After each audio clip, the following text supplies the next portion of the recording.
ఒక ప్రశ్న నేను అడిగి తర్వాత వాక్యాన్ని దైవజనులకు ఇవ్వడానికి ఇష్టపడుతున్నా. ఒకసారి మొదటి రాజుల గ్రంథం నా ప్రశ్న ఏంటంటే, బలిపీఠం ఎలా ఉంది? నీ బలిపీఠం ఎలా ఉంది? నేను చాలా వరకు ఆలోచిస్తూ ఉన్నప్పుడు ఆహ్, దాదాపుగా చాలామంది ఆధ్యాత్మిక జీవితాల్లో బలిపీఠము పడవేయబడి ఉన్నది అని నేను అనుకుంటున్నాను. ఒకవేళ పడిపోయి ఉందో, స్థిరంగా ఉందో అది మీకు తెలియాలి. కానీ చాలా మటుకు చాలామంది జీవితాల్లో, ఎందుకంటే ఖచ్చితంగా మీ మొఖాలు చూడగానే మీరు బలిపీఠాలు స్థిరంగా ఉన్నాయా, పడిపోయినాయా అనేవి సులువుగా చెప్పొచ్చు. అది మీకు మీకు అర్థం కాకపోయినా దైవజనులుగా లేకపోతే దేవుని ప్రజలుగా మేము మీ మొఖాలు చూసినప్పుడు సులువుగా అందుకు హెచ్చరించేది ఎందుకంటే స్థిరంగా ఉండాలనేది. ఒక మాట నేను ప్రశ్న వేసి నేను ముందుకు వెళ్ళాలని ఇష్టపడుతున్నాను. ఒకసారి మొదటి రాజుల గ్రంథం 18వ అధ్యాయం. మీ అందరికీ ఇది ఈ అధ్యాయం అంత చిరపరిచయమైన అధ్యాయం అనుకుంటున్నాను. అనేక సార్లు దీని గురించి విన్నాం కూడా మనం. ఒక మాట 18వ మొదటి రాజుల గ్రంథం అందరు తీసారా? 18వ అధ్యాయం, పేజీ నెంబర్ పాత నిబంధన 299. మత్తయి సువార్త, మార్కు సువార్త, మొదటి రాజుల గ్రంథం. ఇక్కడే ఉన్నారా? ఆ మాట మీకు అర్థం కాలేదా? మత్తయి సువార్త, మార్కు సువార్త, హెబ్రీ పత్రిక, తర్వాత మొదటి రాజులు. ఇక్కడ ఉన్నారు లేదా? అంతేనా? మరి ఒక్కరు సమాధానం చెప్పట్లా? కాదయ్య అవునైనా ఎవరు చెప్పట్లేదు ఏంది? మత్తయి సువార్త తర్వాత ఒకటో రాజులు కాదా? దేవుని స్తోత్రం. పేజీ నెంబర్ 299, మొదటి రాజుల గ్రంథం 18వ అధ్యాయం. మొదటి రాజుల గ్రంథం 18వ అధ్యాయం 29, 30 వచనాలు చదువుదామా? ఒకసారి 2 వచనాలు చూపిస్తాను, తర్వాత వాక్యాన్ని దైవజనులకు ఇస్తాను. 29. ఈ ప్రకారం మధ్యాహ్నం అయిన తర్వాత ఇచ్చు వచ్చిరు కానీ మాటైన ప్రత్యుత్తరము ఇచ్చువాడైనను లక్ష్యము చేసిన వాడైనను లేకపోయాను. అప్పుడు ఏలియా, 30 వచనం జాగ్రత్తగా చూడండి. అప్పుడు ఏలియా నా దగ్గరకు రండి జనులందరితో చెప్పగా జనులందరూ అతని వద్దకు వచ్చిరి. అతడు కింద పడదోయబడి ఉన్న యెహోవా బలిపీఠమును బాగు చేసి. సో ఇక్కడ ఏం చేస్తా ఉన్నాడు ఏలియా చెప్పండి. ఏలియా ఏం చేశాడు? అక్కడ బలిపీఠం, ఎవరు బలిపీఠం పడవేయబడింది? వాక్యంలో అనేకమైన రాజులు ఇజ్రాయెల్ దేశాన్ని పరిపాలించిన వారుగా ఉన్నారు. వారిలో కొంతమంది దేవుని ఆశ్రయించిన వారుగా ఉన్నారు, కొంతమంది దేవుని ఆశ్రయించిన వారుగా ఉన్నారు. దేవుణ్ణి ఆశ్రయించి దేవుని యందు విశ్వాసం ఉంచిన వారేమో, వారు ముందు ఉన్నవారు ఒకవేళ దేవుణ్ణి విశ్వాసం ఉంచిన వారైతే బలిపీఠాలని పడగొట్టేవారుగా ఉన్నారు. ఇప్పుడు మరలా దేవుని ఆశ్రయించేవారు, దేవుని యందు విశ్వాసం ఉంచిన వారు వచ్చినప్పుడు వారు ఏ బలిపీఠాలు అయితే పడగొట్టారో మళ్ళీ ఆ బలిపీఠాలను పడగొట్టి, అనే దేవతల బలిపీఠాలను పడగొట్టి మళ్ళా అక్కడ యెహోవా బలిపీఠాలను కడుతూ ఉండేవారు. సో ఇక్కడ ఈ మొదటి రాజుల గ్రంథంలో మనకి ఏలియా కనబడతాడు. ఈ అధ్యాయం సవాలు చేయబడినటువంటిదిగా, అన్య దేవతలతో, బయలు ప్రవక్తలతో, అశ్రోత ప్రవక్తలతో సవాలు చేయబడినటువంటిదిగా, ఎవరు నిజమైన దేవుడు అనే విషయాన్ని గురించి ఒక సవాలు జరుగుతూ, ఆ విధానంలో అక్కడ ఒక సవాలు మనం చూస్తాం. మీ అందరికి బాగా తెలిసి కనుక నేను వివరంలోకి వెళ్ళట్లేదు. ఇక్కడ అద్భుతంగా చెప్తున్నటువంటి మాట ఏంటంటే, ఏ బలిపీఠం అయితే అహాబు రాజు పడగొట్టాడో యెహోవా బలిపీఠాన్ని, ఆ బలిపీఠాన్ని మరలా ఏలియా ఏం చేశాడు? పెద్దగా చెప్పండి. ఏం చేశాడు? మరలా తిరిగి బాగు చేశాడు. ఈ రాత్రి ఈ మాట నేను అందించడానికి కారణం ఏంటంటే, ఈరోజు మీ అందరి జీవితాల్లో, చాలామంది జీవితాల్లో మీ బలిపీఠాలు, యెహోవా బలిపీఠాలు పడవేయబడ్డాయి. బలిపీఠాలు తిరిగి బాగు చేసుకోవాలి. ఎందుకంటే మనం అంచె దినాల్లో ఉన్నాం. నేను ఎప్పుడు ఒక మాట జ్ఞాపకం చేస్తూ ఉంటాను, మరొకసారి నేను జ్ఞాపకం చేస్తూ ఉన్నా.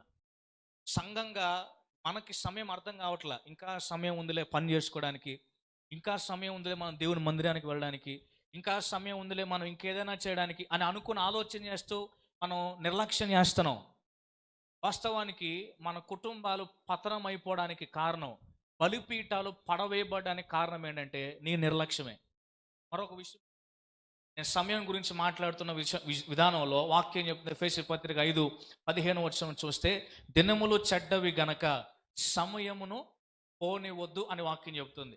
సమయాన్ని పోగొట్టుకుంటే సమయం పోయిన సమయం మళ్ళీ తిరిగి రాదు. ఇప్పుడు సమయాన్ని పోగొట్టుకోకుండా సద్వినియోగం చేసుకున్న వాక్యం చెబుతోంది.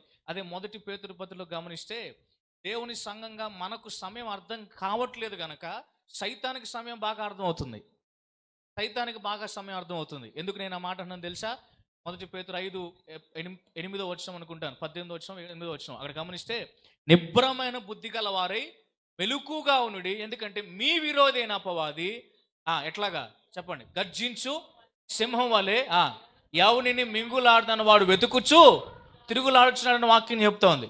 అంటే ఎవరిని పాడు చేయాలి, ఎవరిని నాశనం చేయాలి, ఎవరి జీవితాన్ని పతనం చేయాలి, విశ్వాస భ్రష్టులుగా ఎవరిని చేయాలి, విశ్వాసహీనులుగా ఎవరిని చేయాలి, విశ్వాసమందు పడిపోయిన వారిగా ఎవరిని చేయాలి, ఎవరి బలిపీఠాలు పడగొట్టాలని సాతానుడు నీ కుటుంబం వెంట నీ వెంట పరిగెడుతున్నాడు. నీకు సమయం అర్థం కావట్లా, నీకు పని చేసుకోవడానికి విస్తారమైన సమయాన్ని వెతుక్కుంటున్నావు.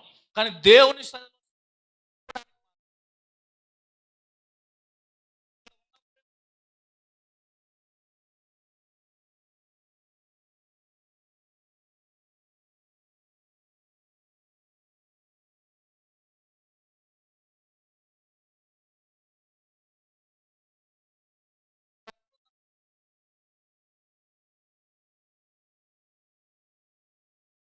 ఇలా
అది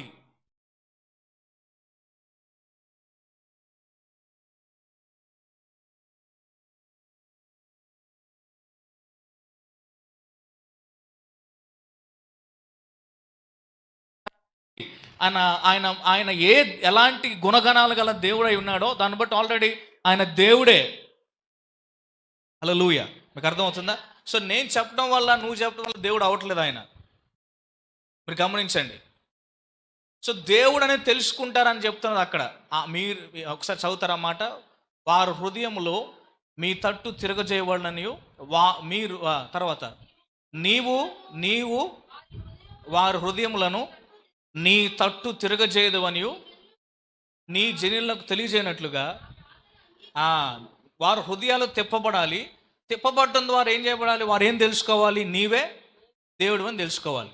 సో నీ జీవితంలో, నా జీవితంలో దేవుడు అనే విషయంలో ఎలాంటి విధానంలో మనము దేవుణ్ణి ఎరిగి ఉండేవారిగా లేదా తెలుసుకునేవారిగా మనం ఉంటున్నాం లేదా మారుతున్నాం, జీవిస్తున్నాం? నా ప్రశ్న అర్థమైందా? అనేకమైన చోట్ల దేవుడు అన్న మాటలో కొన్ని అద్భుతమైన మాటలు కనపడతాయి. ఊరికే ఉండుడి, నేనే దేవుడని మీరు తెలుసుకునండి అనే మాట. నిర్గమాకాండంలో మీరు ఊరికే ఉండి యెహోవా ఇచ్చే రక్షణ మీరు చూడండి అనే మాట చూస్తాం. సో దేవుడు అన్న మాటలో మన విశ్వాస జీవితంలో అనుదినము నీవు నేను దేవుడు ఎవరు అనే విషయాన్ని తెలుసుకోవడం అవసరం. అందుకే వాక్యంలో కొలస్సీ పత్రికలో పౌలు గారు ప్రార్థిస్తూ కొలస్సీ సంఘాన్ని గురించి అంటాడు, అనుదినము మీరు ఆయన జ్ఞానాన్ని తెలుసుకోవాలి అని అంటాడు. సో అందుకే వాక్యంలో అంటాడు, నా జనులు జ్ఞానము లేని వారే నశిస్తున్నారు. దేవుని జ్ఞానం లేదు మనకి. దేవుని జ్ఞానం ఎందుకు లేదు? మనకు దేవుడు ఎవరో తెలియట్లా. మనం ఎంత తెలుసుకున్నాం అంతే దేవుడు అనుకుంటున్నాం. కానీ వాక్యంలో ఇక్కడ ఏలియా ప్రార్థన చేసిన విధానం మీరు చక్కగా చూడండి.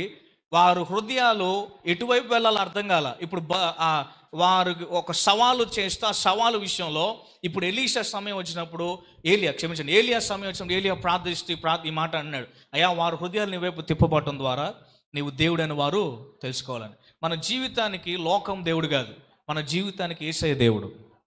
మన జీవితానికి ఏ ప్రధానమంత్రో లేకపోతే ఎవడో రాజయ్య ఉండకూడదు. మన జీవితానికి యేసయ్య రాజయ్య ఉండాలి. ఆయన మాట నిర్ణయించినప్పుడు అది మన జీవితంలో జరగాలి. అలాగే ఆయన మాట ద్వారా, అలాగే ఆయన మన హృదయాలు ఆయన వైపు తిప్పబడడం ద్వారా ఆయన ఎవరో దానిని మనం ఎరిగిన ప్రజలమై ఉండాలి. ఆమేన్, హల్లెలూయా. సో ఈరోజు నువ్వు ఎరిగిన వ్యక్తిగా ఉన్నావో, నువ్వు దేవుని ఎరగని వ్యక్తిగా ఉన్నావో అది నీకే తెలియాలి. నువ్వు దేవుని ఎరిగే వ్యక్తివైతే ఖచ్చితంగా నేను చెప్తాను, నీ హృదయము ఆయన తట్టు తిరిగి ఉన్నది. నీవు దేవుణ్ణి ఎరగని వ్యక్తివైతే నీ హృదయము లోకం తట్టు తిరిగి ఉంది. నువ్వు లోకం తట్టు తిరిగిన హృదయముగా నీ హృదయం ఉంటే ఖచ్చితంగా దేవుడు నీ జీవితానికి రాజై ఉండడు గనక, దేవుడు నీ జీవితానికి ప్రభువై ఉండడు గనక ఏది జరిగినా దాన్ని బట్టి లోకము నిన్ను నిర్ణయించేదిగా మారిద్ది. సో ఇప్పుడు లోకం నిన్ను నిర్ణయించేదిగా నువ్వు మారుతావో, లేదా నీవు ఆయన దేవుడై ఉన్న విషయం నువ్వు తెలుసుకొని నీ హృదయం ఆయన వైపు ఎప్పుడు తిప్పబడినదై ఉండే వ్యక్తిగా నువ్వు జీవిస్తావో అది నీ చేతిలో ఉంది. వాక్యంలో మనకు తెలిసిన మాట బాగా, ఎవని మనసు నా మీద ఆనుకొనునో చెప్పండి, తెలీదా? వానిని నేను ఎలా చేస్తానన్నాడు? చెప్పండి, ఎలా చేస్తాన్నాడు? పూర్ణ శాంతి గలవనగా చేస్తాడు. లోకంలో అసమాధానం ఉంది, లోకంలో నెమ్మది లేదు. కానీ దేవుని ప్రజలుగా దేవుడు నెమ్మది ఇస్తాడు ఎప్పుడు? మన హృదయాలు ఆయన వైపు తిప్పబడ్డప్పుడు. లోకంలో ఎన్నో పరిస్థితులు జరుగుతున్నాయి. ఆ పరిస్థితులు నిన్ను కదిలించేదిగా లోకము ఎలా ప్రతిస్పందిస్తూ ఉన్నదో నేను కూడా అలాగే లోకం వలె ప్రతిస్పందించే వ్యక్తిగా ఉంటున్నానంటే ఖచ్చితంగా నా హృదయము దేవుని తట్టు తిప్పబడినదిగా లేదు. నా ప్రతిస్పందన ఎల్లప్పుడూ దేవునికే ఉండాలి కానీ లోకానికి ఉండకూడదు. ఒకవేళ నీ స్పందన ఈరోజు లోకానికైతే ఖచ్చితంగా నీ హృదయం దేవుని తట్టు లేదు. అర్థమైందా? నా ప్రశ్న ఏంటంటే, నీ హృదయం ఎవరి వైపు తిప్పబడిందై ఉంది? ఒకవేళ నీ హృదయం ఈరోజు ఎవరి వైపు తిప్పబడిందో నీకు అర్థం కాకపోతే నీ హృదయాన్ని మరలా యేసు దగ్గర తీసుకురావాలి. వాక్యం చెప్తుంది, యాకోబు పత్రిక 4వ అధ్యాయం 8వ వచనం అనుకుంటాను, మీరు మొదట దేవుని వద్దకు రండి, అప్పుడు ఆయన మీ వద్దకు వస్తాడని. సో ఈ రాత్రి మనం ఎక్కడికి వచ్చాం చెప్పాలి పెద్ద, ఎక్కడికి వచ్చాం? కొంతమంది చెప్తున్నారు ఈ రాత్రి ఎక్కడికి వచ్చాం? మనం యేసు దగ్గరికి వచ్చాం. ఎక్కడికి వచ్చాం మనం? పెద్దగా చెప్పాలి. ఎక్కడికి వచ్చాం మనం? యేసు దగ్గరికి వచ్చాం. పెద్దగా చెప్తాం. ఎక్కడికి వచ్చాం ఈ రాత్రి? యేసు దగ్గరికి వచ్చాం. ఇప్పుడు యేసు దగ్గరికి వచ్చిన మనం యేసు దగ్గరికి వచ్చాం, కానీ ఇప్పుడు యేసయ్య ఖచ్చితంగా మన దగ్గరికి వస్తాడా రాడా?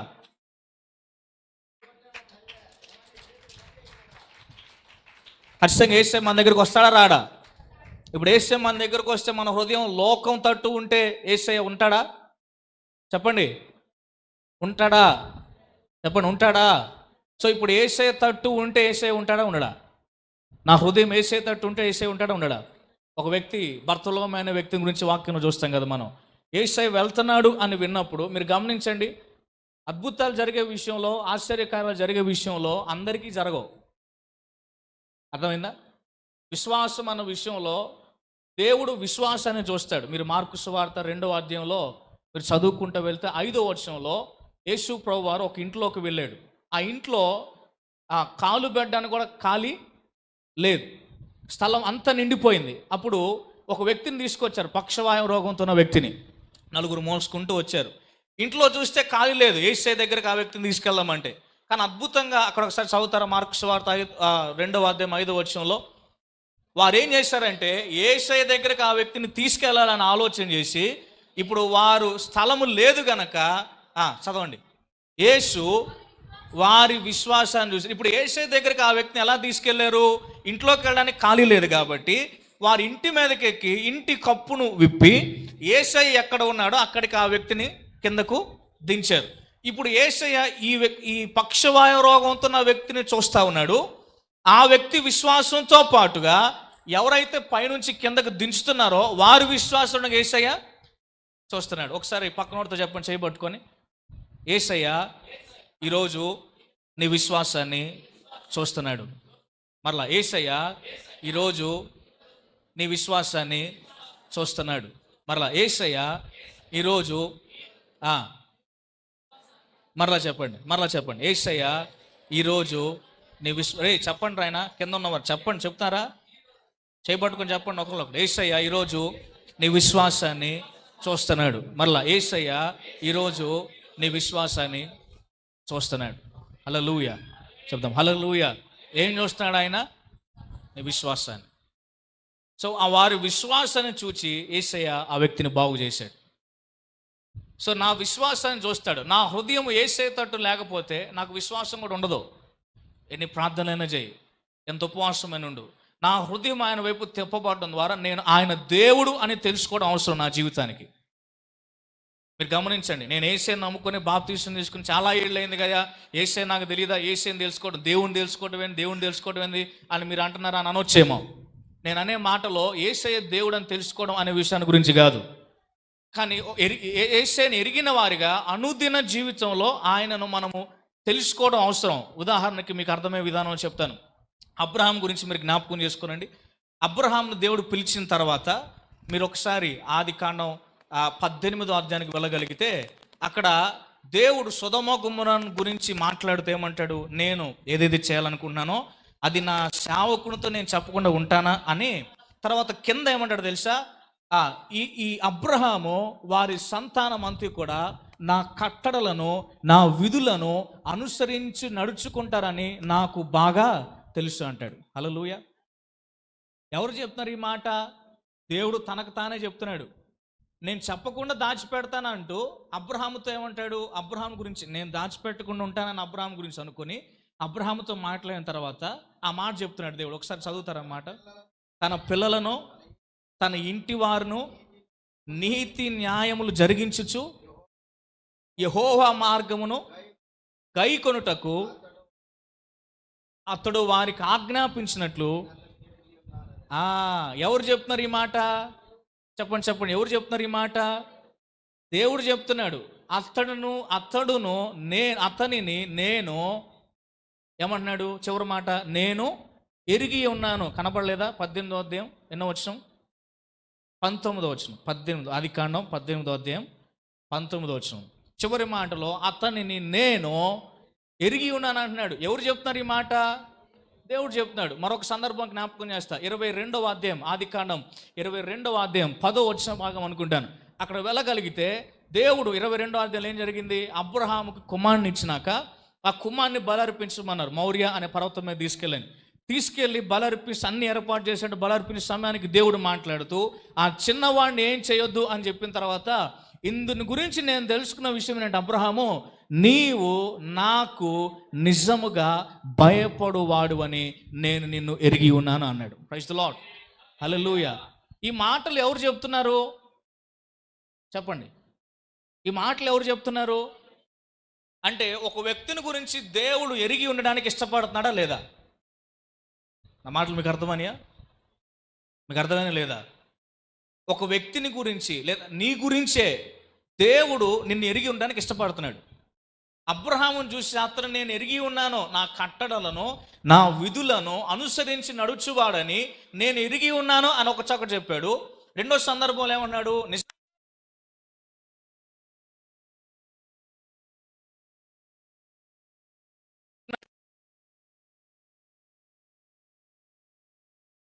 అధ్యాయంలో అబ్రహాము విశ్వాసం ఉంచిన దాని గురించి చూస్తాం. తర్వాత చదువుకుంటూ వెళ్ళగలిగితే ఆదికాండం 18వ అధ్యాయంలో దేవుడు మాట్లాడుతూ సర్వశక్తి గల దేవుడును నేనే అని అంటాడు అబ్రహాముతో.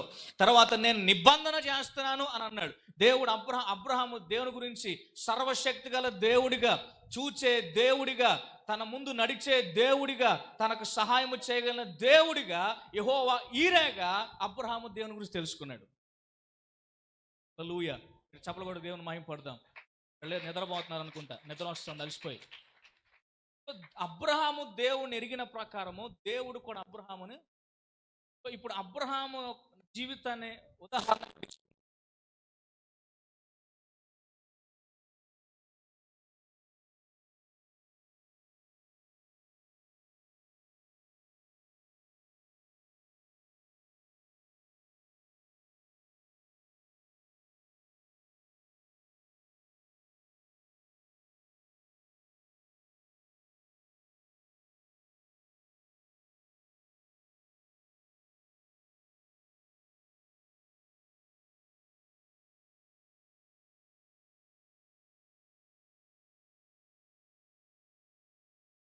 వాస్తవానికి నువ్వు వెలుగు సంబంధమైన వ్యక్తివే. ఇప్పుడు వెలుగు సంబంధమైన వాడు ఎక్కడ నడవాలి? చీకటి నడవాలా? చెప్పండి, వెలుగులో నడవాలా చీకటిలో నడవాలా? సో వెలుగు సంబంధమైన నీవు వెలుగులో నడవాలి, కానీ వెలుగులో నడవక చీకటిలోనే నడుస్తున్నావు. ఈరోజు లోకం నిన్ను నిర్ణయిస్తుంది, దేవుడు నిన్ను గురించి నిర్ణయించట్లేదు, దేవుని మాట నిన్ను గురించి నిర్ణయించట్లేదు. లూకాసు సువార్త 5వ అధ్యాయంలో సీమోను అనే వ్యక్తిని గురించి చూస్తాం. ఆ సీమోను అనే వ్యక్తి ఏం చేస్తా ఉన్నాడు? చదువుతారు ఒకసారి లూకాసు సువార్త 5వ అధ్యాయంలో. రాత్రంతయు కూడా శ్రమ పడ్డాడు,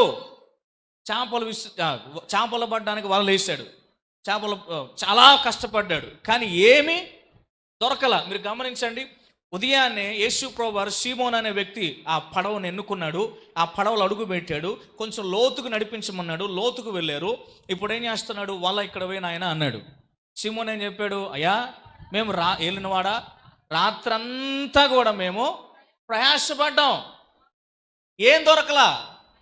అయినా కానీ మీరు చూడండి అక్కడ, అయినను నీ మాట చొప్పున మేము వల వేస్తాం. చూడండి, ఆయన మాట. అందరు చెప్పండి, మాట యేసయ్య మాట. మళ్ళీ చెప్దాం, యేసయ్య మాట, యేసయ్య మాట. చెప్దాం, యేసయ్య మాట. సో ఇప్పుడు నా జీవితాన్ని నిర్ణయించాల్సింది ఏది? ఎవరు? యేసయ్య మాట. ఆమెన్. నిద్ర వస్తుందా? నా మాకు అర్థం కావట్లేదా? అర్థం కావట్లేదా? అమ్మా ఇక్కడే ఉన్నారు లేదా? పరలోకం వెళ్ళారండి. హల్లెలూయా. చెబుదాం, హల్లెలూయా. సో మన జీవితాన్ని నిర్ణయించాల్సింది లోకం కాదు, మన జీవితాన్ని నిర్ణయించాల్సింది ఎవరు? ఎవరు? పెద్దగా చెప్పండి, ఎవరు? యేసయ్య మాట నిర్ణయించాలి. ఆమేన్. పెద్దగా చెప్దాం, ఆమేన్. యేసయ్య మాట. నాతో చెప్పండి, యేసయ్య మాట నా జీవితాన్ని నిర్ణయించాలి.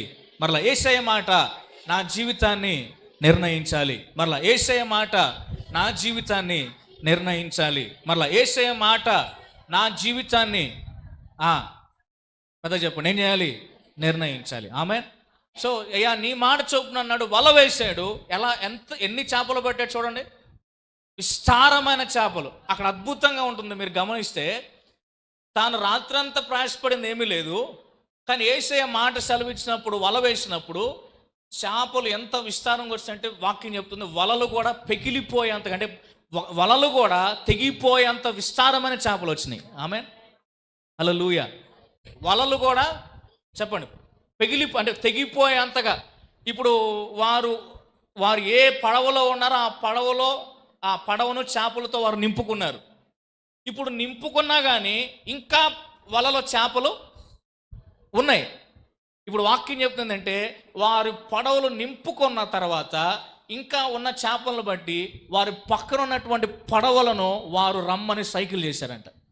ఆమేన్. చూసారా, యేసయ్య మాట మన జీవితాన్ని నిర్ణయించినప్పుడు గొప్ప అద్భుతమైన పొరలగలిగిన ఆశీర్వాదాన్ని చూస్తాం మనం పెద్దగా. ఆమేన్, హల్లెలూయా. సో యేసయ్య మాట మన జీవితాన్ని నిర్ణయించనిదిగా మారితే, యేసయ్య మాట మన జీవితాన్ని లోకం నిర్ణయించేదిగా మన జీవితం ఉంటే, మన జీవితము అతుకుల బతుకుగా మారిపోయింది.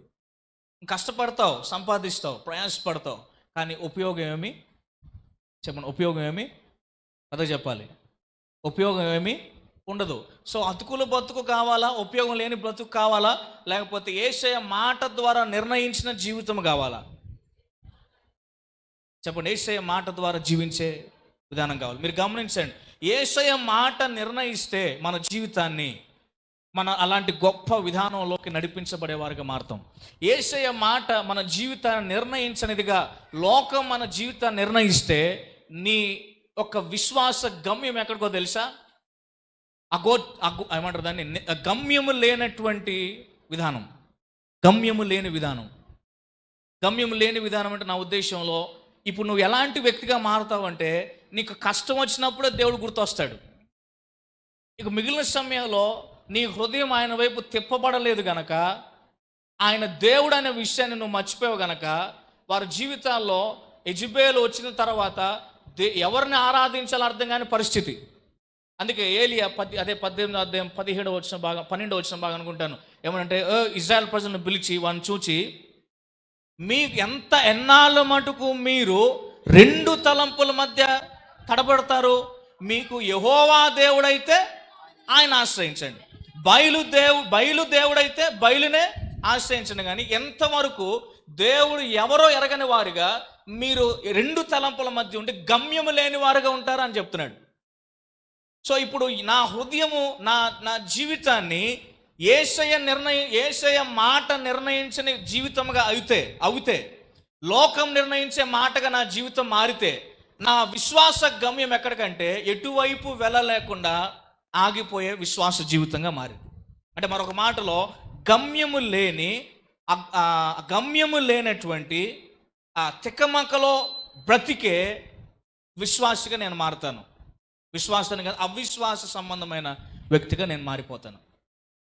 ఆలోచన చేయండి. ఒక్క నిర్ణయం ఒకే ఒకటి మనల్ని నిర్ణయించడం ద్వారా ఎన్ని జరుగుతున్నాయో మీకు అర్థమైందని మాట్లాడుతుంది.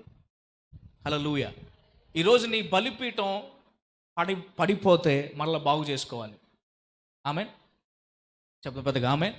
ఈరోజు నీ బలిపీఠం పడిపోతే బాగు చేసుకోవాలి. మళ్ళీ ఏలియా అంటున్నాడు, వారి హృదయాలు నీ వైపు తిప్పబడాలి, వారు దేవుడని నీవే దేవుడని తెలుసుకోవాలి. ఈరోజు నువ్వు తెలుసుకోవాలి, నేను తెలుసుకోవాలి. లోకం మన జీవితాన్ని నిర్ణయించేదిగా ఉండకూడదు. లోకం మన జీవితాన్ని నిర్ణయించేదిగా మారితే మన జీవితంలో గమ్యము లేని వారిగా మనం అయిపోతాం. గమ్యము లేని ప్రయాణము వ్యర్థమైన ప్రయాణం. నువ్వు పరిగెడతానే ఉంటావు, గమ్యము నీకు తెలియట్లేదు కనుక నువ్వు పరిగెడతావు, అలసిపోతావు. మధ్యలో చెప్పండి ఆగిపోతాం.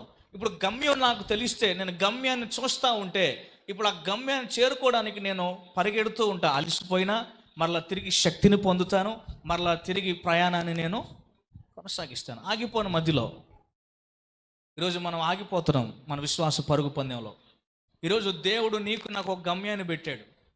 యేసయ్య మాట నన్ను నిర్ణయించేది, నా జీవితాన్ని నిర్ణయించేదై ఉండాలి. యేసయ్య మాట నీ జీవితాన్ని నిర్ణయించేదై ఉండాలి. లోకము నిన్ను చూసి నిర్ణయించేదిగా మారితే ఇక దాని వలన ఎలాంటి ఉపయోగం లేదు. అర్థమైందా? ఇక్కడ వరకే మనం అసలు మామూలుగా మన లాంటి వ్యక్తులు ఉండరు అన్నట్టుగా ఉంటాం. బయటికి వెళ్తే ఈరోజు చాలామంది జీవితంలో లోకం వారు నిర్ణయించేదిగా మారుతుంది. ఎన్నాళ్ళ మటుకు దేవుడు మీతో మాట్లాడుతూ ఉన్నా, ఎంత మటుకు దేవుడు నీకు బుద్ధి చెప్తా ఉన్నా, కానీ బుద్ధిని సరి చేసుకున్న వారికి మనం ఉంటున్నాం. పిల్లరా, ఆలోచన చేయండి. సమయము మించిపోతా ఉంది.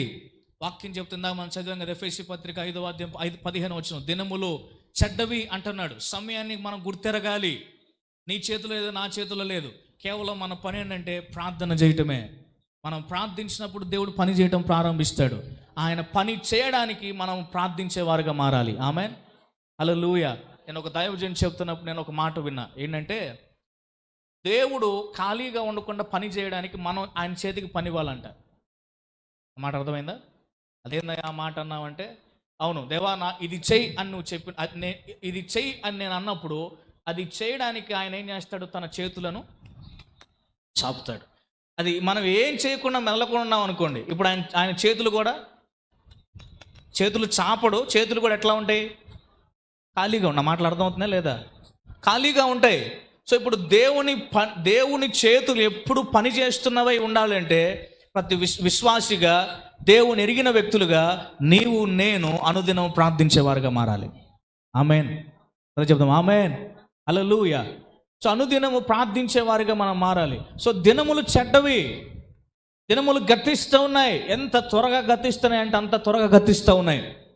సో మనము సమయాన్ని గుర్తించి దేవుని సన్నిధిలో మెలకువ కలిగి ప్రార్థించినట్లుగా మనం త్వరపడాలి, మనం పరిగెత్తాలి, దేవునితో పాటు పరిగెత్తాలి, సమయముతో పాటు పరిగెత్తాలి. లోక పరిస్థితులు మారడానికి మనం ప్రార్థించుతూ పరిగెత్తుతూ ఉండాలి. దేవునితో పనిచేసేవారిగా ఉన్నప్పుడు ఖచ్చితంగా మన జీవితంలో దేవుని మాట ద్వారా నిర్ణయించబడేవారుగా ఉంటాం కనుక మన జీవితంలో అనుదినము విజయవంతమైన క్రైస్తవ జీవితాన్ని జీవించే బిడ్డలుగా మనం మార్చబడతాం. ఆమేన్, హల్లెలూయా. సో గమనించండి, అందుకే వాక్యం చెబుతుంది మన బుద్ధిని సరి చేసుకోవాలి, మన ఆలోచన సరి చేసుకోవాలి, మన మనసులను దేవుని తట్టు తిప్పబడినట్లు మన హృదయాలు దేవుని తట్టు తిప్పబడినవై ఉండాలి. అందుకే మొదటి పేతురు పత్రిక 4:7 అంటాడు, అన్నిటి అంతము సమీపించి ఉన్నది అంటున్నాడు. ఏంటంట చూడండి ఏమంటున్నాడు? అన్నిటి అంతము.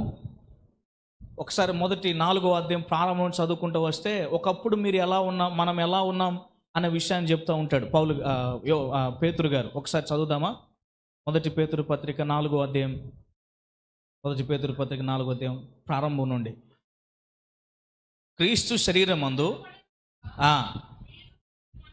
మీరును అట్టి మనసును ఆయుధంగా ధరించుకొని శరీర విషయంలో శ్రమ పడిన వారును శరీరమందు జీవించడం మిగిలిన కాలము ఇక మేలత ఎలాగ నడుచుకోవద్దంట?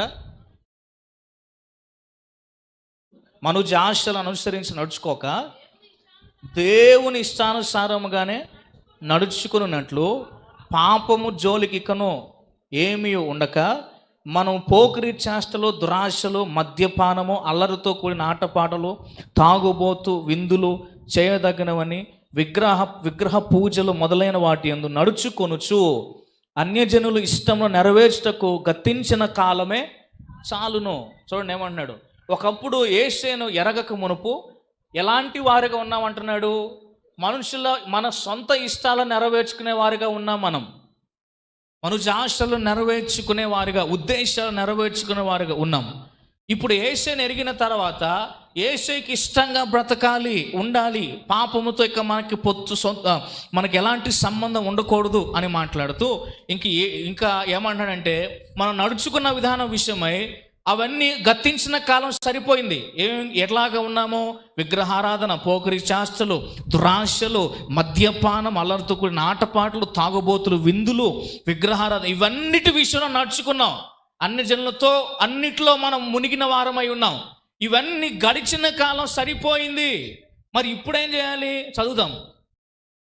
అపరిమితమైన ఆ దుర్వ్యాపారం నందు తమతో కూడా మీరు పరిగెత్తిపోయినందుకు వారి ఆశ్చర్యపడుచు మిమ్మల్ని దూషించుచున్నారు.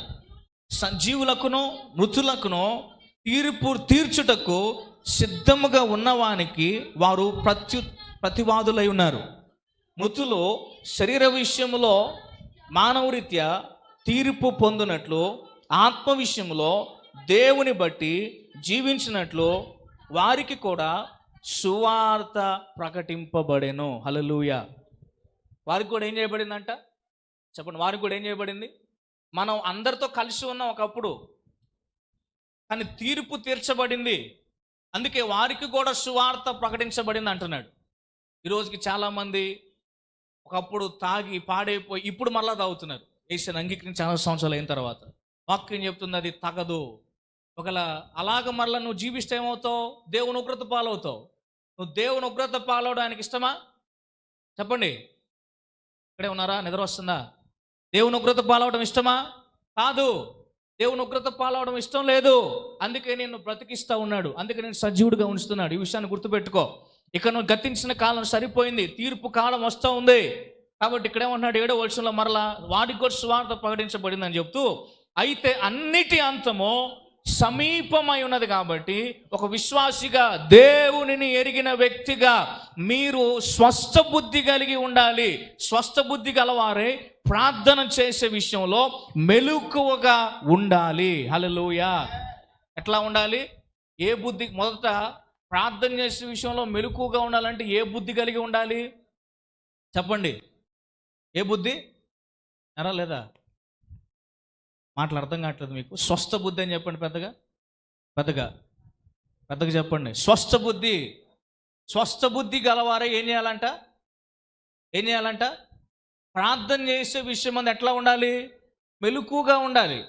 అంటే సాతానుడు సమయం కొంచెంగా ఉంది కాబట్టి నిన్ను పాడు చేయడానికి, నిన్ను నాశనం చేయడానికి, దేవుని మాట నీ జీవితాన్ని నిర్ణయించేదిగా ఉండకుండా లోకము నీ జీవితాన్ని నిర్ణయించేదిగా మార్చడానికి నీ మనస్సును పాడు చేస్తున్నాడు, నీ బుద్ధిని పాడు చేస్తున్నాడు.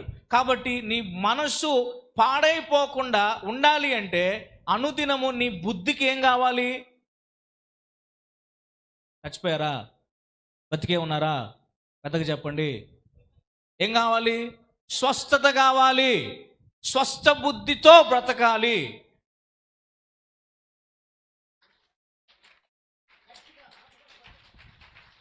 Praise the lord. హల్లెలూయా చెప్దాం. హల్లెలూయా. స్వస్థ బుద్ధితో ప్రార్థన చేయాలి. స్వస్థ బుద్ధి కలిగి ఉండాలి.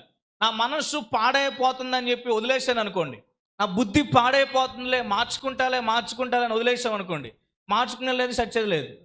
నువ్వు పాడైపోతుంది వదిలేసావు కాబట్టి సైతాన్ ఏం చేస్తాడు? చెప్పండి. ఇంకా పాడు చేస్తాడు. నువ్వు ఆల్రెడీ పాడైపోయిన వ్యక్తి బాగయ్యావు, నువ్వు మరలా పాడైపోవడానికి నీ మనసును తిప్పుకున్నావు కనుక ఇంకా పాడైపోవడానికి సైతాన్ నీ దగ్గరికి, నువ్వు నా జీవితాన్ని పాడు చేయి సైతాన్ దగ్గరికి వెళ్ళవసరలా. నువ్వు వాడి దగ్గరికి ఒకసారి వాడు నీ దగ్గరికి వస్తే వాడు జీవితాన్ని పాడు చేయడంలో ఎక్స్పర్ట్. వాడు అర్థమైందా? ఎక్స్పర్ట్ అనమాట. సో నువ్వు చెప్పకపోయినా వాడు నీ జీవితాన్ని, కానీ యేసే దగ్గరకు వస్తే నీ జీవితాన్ని బాగు చేస్తాడు. ఆమేన్. హల్లెలూయా చెప్పండి పెద్దగా. హల్లెలూయా. సో యేసయ్య దగ్గరకు వస్తే యేసయ్య మన జీవితాన్ని ఏం చేస్తాడు? బాగు చేస్తాడు. ఆమేన్. ఆయన జీవితాలను బాగు చేయడంలో ఎక్స్పర్ట్. ఆయన సైతాన్ జీవితాన్ని పాడు చేయడంలో ఎక్స్పర్ట్ అయితే యేసయ్య జీవితాన్ని బాగు చేయడంలో ఎక్స్పర్ట్ ఆయన. ఆమేన్. సో ఈ రాత్రి ప్రభు ఏం చెప్తా ఉన్నాడు? మన బలిపీఠాన్ని కట్టుకోవాలి, మన మనసులో ఆయన తట్టు తిప్పుకోవాలి, ఆయన దేవుడని తెలుసుకోవాలి. స్వస్థ బుద్ధితో సమయాన్ని ఎరిగిన వారమై మనం అనుదినము ప్రార్థన చేయాలి. కనుక అలాగున్న ప్రార్థించడానికి ఈ రాత్రి ప్రభు సహాయం చేయనుగాక. అందులో